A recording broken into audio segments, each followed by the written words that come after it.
भारतीय reserve bank ने शुक्रवार को इस साल की पहली पॉलिसी घोषित कर दी। अनुमान के मुताबिक रिजर्व बैंक ने रेपो रेट में किसी तरीके का बदलाव नहीं किया।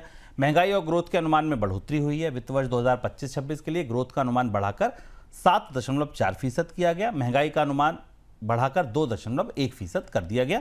2% महंगाई यानी कि आरबीआई का जो कंफर्टेबल लेवल है उससे भी 200 बेसिस पॉइंट करीब नीचे। पहला सवाल सर, ब्याज दरें क्यों नहीं बदली और ना घटी ना बढ़ी, और ट्रांसमिशन पर भी बोला गया कि जितना घट गया है वही नहीं पहुंचा।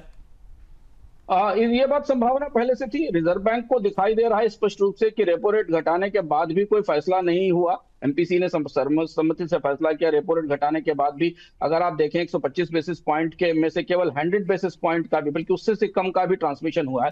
तो इसलिए पॉलिसी स्टांस भी न्यूट्रल रहा।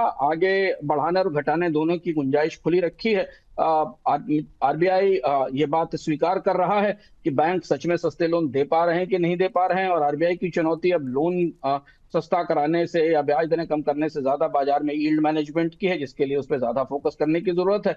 तो जो लोन रेपो से जुड़े हुए हैं, जिनको ईबीएलआर लोन कहते हैं, उन्हें अभी इसका पूरा का पूरा फायदा मिला है। लेकिन जो एमसीएलआर से जुड़े हुए लोन हैं, आरबीआई की रिपोर्ट अगर आप ध्यान से पढ़ें तो समझ में आता है, जो एमसीएलआर से जुड़े हुए हैं, जो marginal cost of lending rate होती है, जिसके बेस पर आपके होम लोन और आपके कार लोन या बाकी लोन दिखाई देते हैं, उनमें अभी इस कटौती का आधा ही फायदा पहुंचा है। और चूंकि कुल फ्लोटिंग लोन का करीब 61% रेपो लिंक्ड है, तो जो एक बड़ा हिस्सा इंडस्ट्रियल कॉमर्शियल लोन्स का, उन्हें तो रेपो रेट का फायदा मिला है। तो आरबीआई ने बिल्कुल यथास्थिति रखी। इसको आप क्लीन पॉज कह सकते हैं, अगर आप मॉनेटरी भाषा में कहें तो ये बड़ा क्लीन साफ सुथरा पॉज था जो जो जारी रखा गया है।